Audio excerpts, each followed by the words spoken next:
Hi guys, Zasmo here, and today I wanted to share with you my simple low-life Elementalist Armageddon brand build. This build is excellent for the league mechanic because it has very comfortable bossing, very nice clear, it's pretty fast because of the combination of haste and shield charge, so you can move around the maps very quickly, speed farm them, you can do a variety of different strategies, and it's super comfortable and chill to play. I arrived at this build by basically having to pivot to something from my failed league start. So I started with Divine Ire, but because I didn't prepare for this league at all and I was completely freestyling, I didn't realize that the Divine Ire build will require much more currency to enable some of the build defining features. So I decided that I need to pivot to something, and I wanted to pivot to something that will be good for the league mechanic, and brand skills are perfect for that. Since I had some fire damage gear already, some ignite gear already, I decided that Armageddon brand will be my choice, and I started with a live version. This is a build that you can start very easily. Armageddon brand plus cremation is the setup that people very often use for leveling other builds. So leveling is very simple. You start with Orb of Storms, Stormblast Mind, and basically you get the character to level 28, and then you get Armageddon brand and cremation, and then you just level with that forever. It's a very comfy build and very quick to level, simple to level. So I'm gonna go over the skill gems, then I'm gonna go over all the gear as well as passives and the jewels that we are using. The character is fairly inexpensive. Again, this is still pretty much my league starter that I'm playing, and the main expensive part of the build is a couple of the pieces here, which is the Polaric Devastation, which is a very meta ring. Currently it costs like 5 divines. I paid like 4 divines for it. This is a very expensive ring right now compared to the rest of the build. However, it provides a lot of benefits for the build. So if you're playing anything with like fire or ignite, this is just like a very nice ring to play. And the second pretty expensive part of the build is the shafts, 6-link shafts. Actually, it's not that expensive because it's like 2-3 divines. I bought it for like 3 divines. I can probably sell it now for more than that, like 3.5 divines. So 3.5 divines, something like that. You can get +1 or +2 to AoE skills or duration skills, and you can 6-link it with the tainted fusings as well for even more damage. But let's go over the gems first. So what we're using is Armageddon brand with immolate support, which gives us extra added fire damage. This extra fire damage only works if the target is ignited, but it will be ignited because we are critting, and we have pretty much 100%, well, not pretty much, 100% chance to ignite because we're playing Elementalist and got Shaper of the Flames. So this makes it very consistent. The first hit is always going to be ignite, which makes it also good for other stuff that we have here. But yeah, immolate. After that we got combustion. Again, since we ignite immediately, it's going to apply the -10 to fire resistance. Then we have inspiration because we're playing crit. This also helps with the mana cost, as well as just providing more elemental damage per inspiration charge. And then I have critical strike damage and critical strikes supports. You can replace the critical strike support for concentrated effect. Concentrated effect will give you more single target damage, but it's going to be worse clear. I don't like the clear with concentrated effect, so I'm playing with the increased critical strikes, and I don't really need any more damage, so I'm happy with the amount that this provides. So that's the main setup. As a support kind of additional damage, we're using Flame Surge. So we're linking Flame Surge with Power Charge and Critical, and surprisingly, this 2-link is like 1/3 of our damage. It's actually crazy how much damage Flame Surge does, just requiring the target to be ignited, because that gives you the 92 more damage multiplier. So Flame Surge is a crazy skill. It gives us the power charge, and basically the way we're playing is we're putting brands, right? Brands are on the enemy. I'm not using Swift brand because that's the whole point of playing this build. Put the brand on the enemy and run around for what is the duration here? Like, it's gonna be over 5 seconds that it can be attached to the enemy. So we put it on the enemy, and then we can just run around and dodge everything. We can curse the enemy. The curse also gives us, casting the curse also gives us Arcane Surge. You can have the curse on trigger, however self-casting curse will be the highest effect, because if you get it on a ring, then you're gonna get only level 1 flammability. So we're casting the curse, and then we're just popping Flame Surge whenever we have free time. So whenever you're like between, let's say you have the brands, you pop the curse, and then you run around, and if you have free time, then you just spam some Flame Surge, right? And that's gonna give you extra damage, and it's gonna stack power charges for you, which are gonna boost your Flame Surge as well as Armageddon brand damage. So that's the setup here. Here I just have a Zealotry that I'm leveling, but it's not enabled. I could run Zealotry for more damage, however, like I said, I don't really need more damage with the way the build feels right now. So what I'm using instead to make the character feel really comfortable is a combination of Vitality as well as Clarity, right? So we have Vitality and Clarity max level, so my regen is very, very nice. My life regen is very nice. We have 500, like over 500 passive regen, and if we are near a unique enemy, we have almost 700 passive regen, which is very, very comfy. For the auras, we have a lot of auras because we're playing low life, so we can reserve them on our life. So we are running Determination for armor, we're running Anger for the damage, we're running Haste as well, because we're benefiting from the attack speed for our shield charge, we're benefiting from the cast speed for all of our other skills, right, our spells, and then we're benefiting of course from the movement speed, and the combination of this attack speed and move speed for shield charge is very, very nice, allows you to traverse the maps very quickly as well as deal very easily with the Sanctum mechanics. Other auras we're running, like I mentioned, is Vitality, Clarity, and then we also have Discipline and Tempest Shield. Tempest Shield for some extra spell block, so we have passively, what is it, chance to block spell damage 45%, because we don't have spell suppression. Spell block is very, very useful, and then other than that, we are also running Herald of Ash for some extra clear and for some extra spell fire damage. Other than the auras, we are running what I mentioned before, the curse, the flammability, which is linked to Arcane Surge together with the Flame Dash. So that's what's giving us Arcane Surge. We're able to run like level 9 and proc it immediately. And then we're also running cast when damage taken Molten Shell with Val Molten Shell. I also have Val Discipline. We have actually 3 Val skills, so you can choose whatever you want to play. I got Val Haste, Val Molten Shell, Val Discipline, whatever you prefer. I find myself using Val Discipline most of the time if I need to recover ES, and for some reason I'm like taking consistent damage. And then we've got faster attacks with shield charge, and those are the gems that we have here. Next, the gear. So, like I mentioned, Polaric Devastation, Chevrons, and Prism Guardian. That's the unique item setup that you need. Prism Guardian right now with 30 total dexterity. So the max roll is like 35 chaos, 44 chaos. So it's pretty cheap to get this with max roll. And dexterity is definitely required because we're running haste and because we're running determination. You need a good amount, like 155 strength and dex. So strength and dex are going to be required. You need to get them on an amulet, you need to get them on a ring, and you could also get them on a belt. So the rare items that you're gonna either craft yourself or buy them are gonna need to have those things. So let's go over the rare items. For the weapon, I have a really crappy weapon. This is just small amount of fire damage to spells. So here's what you benefit from: crit to spells, just generic crit multi, spell damage, cast speed. You're benefiting from increased fire damage, plus levels to fire skill gems or all skill gems, and you're benefiting from added fire damage to spells as well. So those are like the basic stats that you're looking for on a weapon. The best weapon would be probably like Opal Scepter with +2 to fire skill gems, flat fire damage to spells, crit multi, and you can maybe have like a trigger on it for the curses for a better setup than I have. Then next piece is gonna be the helmet. The helmet, the best enchant, because I don't need any of the reservations for the auras unless I wanted to like squeeze in zealotry somehow as well.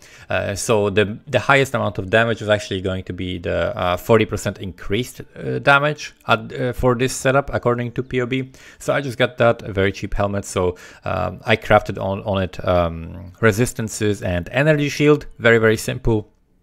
And then a very good implicit to get is enemies you've hit recently have reduced life regeneration rate. This helps a lot against insane essences. There are sometimes like insane essences where a monster has like 5 or 6 essences on it, it's corrupted, you got some crazy mods, you got like consecrated ground, and the monster has regen and is fire resistant. If you ever want to kill this, you need to deal with the regen, so this implicit is very nice. You can also get like mana reservation, critical strike chance to spells, and other implicits. They're not that important, but the regen is very useful. Then we've got the gloves. The implicits on the gloves are very, very important, and that's basically the main reason for the gloves being rare in this slot. So we have inflict fire exposure on hit. Super important because the fire exposure gives us so many things. It triggers the Mastermind of Discord, which applies extra exposure. It triggers the fire mastery, which applies extra exposure, and also gives you like mana regen, right? So this is super important. That's why, for example, maps that roll, players cannot inflict exposure. You're gonna feel that your damage is significantly lower, especially against like tankier enemies, because you cannot apply this massive debuff to the resistances. And then we have also unnerve on hit. Other than that, we got dexterity, resistances, and we've got energy shield. You basically craft these with the eldritch currencies, right? So what you do is you grab an essence, whether like cold resistance, fire resistance, chaos resistance, dexterity, strength, either of those essences will be fine. You spam these essences until you get 3 good suffixes, and then you put the influence, which one is it? You put the red influence, right? So you put the Searing Exarch, so you put a single lesser Eldritch Ember and nothing else, and that's gonna mean that these Eldritch currencies affect only prefixes, and then you craft with by basically blocking, for example, blocking mana on the bench, and then using Eldritch Exalted Orb. If you get something that is really bad, then you remove the crafted modifier, then you use the Eldritch Annul, and you try again, right? And you craft until you get some energy shield on the prefixes, and then you craft the last modifier. For the boots, boots are probably going to be the most expensive out of these rare items to craft, because the boots are our source of ailment avoidance. So very similar crafting process to everything else. However, what you want to do is use these specific essences of loathing, which are going to give you the chance to avoid elemental ailments. You need a total of, let me tell you, you have a 20% chance from the mastery here when you're using a shield. You have 25% chance from Arcane Sanctuary, so that's 45, so you need 55% on boots, right? So 55%, that means you need like 35 and 20. You can get with the greater so it's the Grand Eater of Worlds implicit, you can get up to 23, and you can easily use a Blessed Orb to maximize that, and then you basically get the rest from the essence. So that's how you cap your ailment avoidance, and you're immune to all the ailments, right? So like Scorch, Brittle, Shock, Ignite, Chill, Freeze, all of that you're immune to. It's like a basic layer of defense that I definitely recommend for all characters. So you're spamming these essences until you get good suffixes. So I got like a T1 regen, which is really nice, and a T2 resist, so I was happy with that. And I also at the same time hit the mana and the 35% movement speed, so I just crafted energy shield and I was happy with that. If I didn't hit the movement speed, what I would do is I would probably lock the suffixes, so I would do prefixes cannot be changed. And I can give you like an insane tip, by the way. You can use a beast.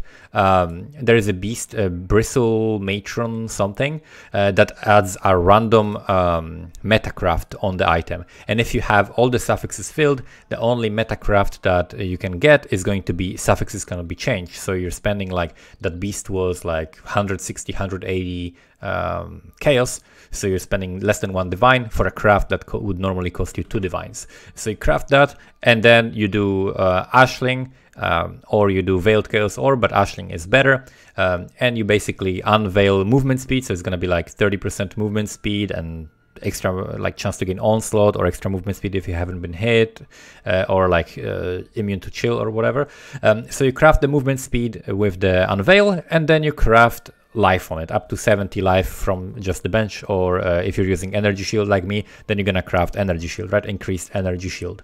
And that's basically the boots. For the ring, I bought the ring. You can buy the ring and the amulet. What you want to look for is, of course, as much strength and dex as you will require. So go to POE, check with the rest of your gear how much strength and dex you're gonna need. And then you're looking for chaos res. You're looking for energy shield, maximum energy shield and increased energy shield. And on the amulet, you're looking for +1 to level of fire skill gems or skill gems. You can also find like spell crit multi, increased spell damage, increased fire damage, cast speed. All of these modifiers that are like increasing your damage are totally good to get on this as well.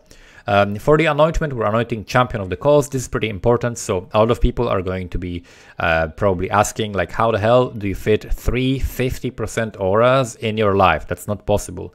It's possible if you anoint champion of the cause, because the champion of the cause says increased reservation efficiency of skills, which applies to both mana and life. Normally, when you look at these nodes, if you look at these nodes anywhere else on the tree, like for example here, we have increased mana reservation efficiency of skills, but this doesn't specify the mana, so it applies to life and mana. That's why we're anointing that. And then we're also picking a mastery, increased life reservation efficiency of skills. Those two things together allow us to put 3 50% auras into the Prism Guardian and run them without any issues. So that's why we are anointing this craft. What else? We have the belt. The belt I bought for, what was it? Like, I bought it for like a divine, maybe. It was very cheap. It was surprisingly cheap. But you can craft these belts. Basically what you want is you're gonna get a crystal belt of like level 86, and then you want to get like a Crusader Exalted Orb, slam it on that, because it's probably going to be cheaper than the Influenced Belt, but check for that. So check on trade which one is cheaper, whether it's the base and the Exalted Orb, or whether it's the Influenced Belt of the appropriate level. Whatever is cheaper, get that. Then you want to catalyze it first while it's white, so you only use 4 catalyst for the defense modifiers, and then you spam dense fossils, because that's going to give you a chance for armor. It's going to give you a chance for maximum energy shield, for increased maximum energy shield. And once you get the prefixes, you want something, you can do like prefixes cannot be changed. You can do again ashling. You can like unveil some resistances. You can unveil the regen and craft resistances. You're looking for like chaos res. You can also maybe need like strength and dex, so you can also look for those things. And then for the craft, like one of the best crafts is the regenerate energy shield per second while rare or unique enemy is nearby. The reason why this craft is so good, whether from unveil or just crafting it yourself, is because it's a massive regen exactly when you need it, right? During the boss fights is when you need the regen, and it's a powerful craft, and it also gets affected by the defense modifier's catalyst. So we've got the implicit, which is affected by it, right? We've got the 3 suffixes, all of which are affected by it. And then we've got the, prefixes, right? The armor, energy shield. And then we've got the suffix, which is affected by it, right? So we got 1, 2, 3, 4, 5 modifiers that are affected by the catalyst. It's absolutely insane. This belt is super, super powerful, makes me so tanky, gives me a huge amount of armor and energy shield, and is very, very nice. So other than those items, we also have flasks. The main flask that you are going to benefit a lot from is going to be Cinder's Hollow Urn. So it's going to give you a lot of recovery during mapping. Mine is just crappy roll. I just found this one yourself. I haven't bothered really buying these. I just found it myself. You can get to unveil the like regen, stun avoidance on it. So we have even extra regen. How much does it give you? If we have, here we've got 510 with the flask. 664. Okay, so with flasks we have even higher regen, right? So plus this belt also on top of that, so it's really high regen. This gives you enemies take increased damage when they're ignited by you, so this gives you just a damage multiplier, and it's of course an onslaught flask, so it's very, very nice for mapping. Very, very useful and powerful flask.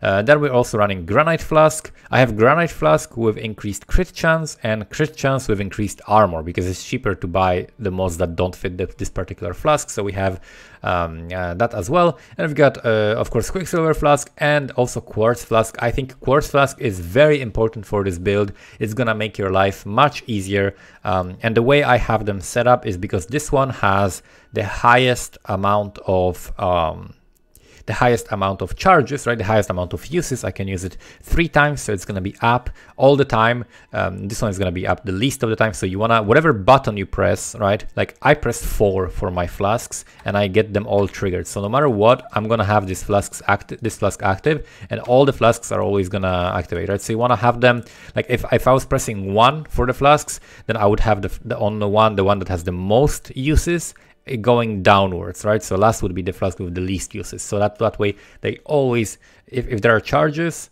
they are always getting activated. You can also run like flasks activate when they're full, but I really don't like that. I like to have full control over my flasks because I like to pre-flask before running into a pack, so I don't get just randomly one-shot by something from a distance and stuff like that. So now let's talk about the passive tree. The passive tree is fairly straightforward. There is not that much damage that we are actually picking on it, apart from the Shaper of Flames, Shaper of Storms, Mastermind of Discord, Heart of Distraction. So the Elementalist is giga powerful. This gives you like 20 to 40% shock, depending on like how much damage you're dealing to a particular target. So it's a huge multiplier. This enables so much damage on our build as well. I played this at the very start. I had like a crafted chest. Where is it? I had like a crafted chest with Explode, which I basically made for like less than 1 divine, and then I had Ignite Proliferation, and with Explode and Ignite Proliferation the clear was just godlike with this, right? But now I sacrificed those to have just more single target damage, and the clear is still great. But yeah, you can do that with the Shaper of Flames. It's very, very nice. So what are we running for the other passive? We're pathing for, I'm just gonna go like how we're pathing. So we're pathing first, grabbing the energy shield, going for pain attunement because we're low life. I got a jewel here with corrupted blood immunity. What you're looking for on jewels is increased maximum energy shield, cast speed, attack speed also is fine if you have like an extra modifier. Crit multi elemental skills with fire skills, and that's basically the main things. Then we are picking up nimbleness because I want some cast speed, plus it gives me crit multi, so that's really nice. Then we're picking up arcane sanctuary for the ailment avoidance. We have to pass to this, and since we're here, we are also picking up all this aura stuff, and we've got 8% increased damage for each of our aura, and we have like 8 auras, so it's a huge amount of damage increase, this mastery. Since we're pathing through here, there's also another tech you can do. However, it's gonna make the character more clunky to play unless you have a trigger weapon. So you can pick up Whispers of Doom, and you can pick up this wheel as well, steeped in profane, and add Assassin's Mark, right? Assassin's Mark is gonna add huge amount of damage. It's basically gonna add like maybe, I don't know, like 30-40% more damage if you add that, like these 2 wheels, and you can sacrifice what I have here. Like I have here the Asylum wheel. I like playing this because it makes it so that I don't die in maps, regardless of like if you have like crazy chaos damage, crazy curses, vulnerability, LA weakness on me. No matter what, I'm not dying because of this a lot of the time. But you can sacrifice this and a couple of energy shield nodes and pick up the Steep and Profane and Whispers of Doom and add Assassin's Mark if you want a lot more single target damage. We're pathing then downwards because that's the most efficient way. Pathing anywhere through here is going to be a waste of points. So we're pathing downwards. We get to pick up leadership plus 10% effect of auras. Again, we have so many auras that these are very, very useful. And Harrier for just more speed because I want to zoom very quickly. We've got stun threshold based on energy shield instead of life, plus like some stun avoidance on the flask, and that is enough for me to basically not get stunned. And then we've got a very nice Thread of Hope that allows us to pick up Annihilation, Firewalker, then we've got Explosive Runes for the brand multi-brand attachment range, and then we also are allowed to pick up the Anointed Flesh for +1 max res, so we are actually 76 instead of 75 max res. Then, as I said, I pick up the Asylum with the reduced curse effect on me. I pick up the Insightfulness with the Energy Shield Regen Mastery here, the Wheel for the Spell Block here with chance to avoid elemental ailments, very important mastery. And then we've got the Cluster Jewel. So for the Cluster Jewel, what you're looking for is just increases. Like Doriani's Lesson is very nice because it's giving you a leech, so I would definitely prioritize Doriani's Lesson and then any other increase you want. Like Sadist is the highest amount of increase, increase because it's 45 since we are igniting and shocking. And then prismatic heart is very nice to also make it easier for your gearing, but it doesn't have to be prismatic heart. It can be whatever notable you find in combination. These are not, you don't need these specifically. Then we've got for more clear, we've got the Seeker runes. Unattached brands gain 20% increased brand attachment range per second up to 100%. This will basically allow you to clear up a lot of the stragglers in your maps, in the sanctums. Sometimes I see these brands jumping very far to a monster. When they like wait for a while and then suddenly jump to a monster. So it's very, very nice for the clear, plus 25% brand damage. And then we've got brand loyalty, which makes enemies take 6% increased damage because it's 3 per brand attached to them, and we attach 2. And the other medium one is pressure points plus quick getaway. Basically, I want some extra crit double damage, and then I want some extra movement speed, cast speed, and attack speed, right? So I want to move faster, so quick getaway. For the jewel here, we have just crit multi, max energy shield, increased fire damage, and strength. Basically, this jewel slot is how you're gonna fix your strength or dex or resistances, well, like whatever you're lacking a little bit. So for me, I was lacking a little bit of strength, so that's what this jewel is fixing, while providing me a lot of extra good stats. And then we have here a small cluster jewel with enduring composure, and again you can see I have dexterity and strength on them, so look for dex and strength and chaos res on the other modifiers, or like all attributes. Here I have strength and res, here I have dex, so look for these extra attributes on the cluster jewels, because that's going to be very, very helpful, and it's going to make your gearing easier. And also we're picking up Zod's Oath because we need the regen. Then we're pathing to the fire mastery. We need 1 fire mastery for the fire exposure, applies extra -5 to fire res. It's a very powerful mastery, plus it gives us decent AoE and cast speed. Then we've got crit multi against unique enemies. This node is mainly for the chaos res, so we get some maximum energy shield plus chaos res. We've got some safeguards, so that's extra energy shield when we block spell damage, extra spell block, and resistances. We've got some extra elemental resistances, armor, max energy shield, because we're scaling armor on this character as a physical damage defense.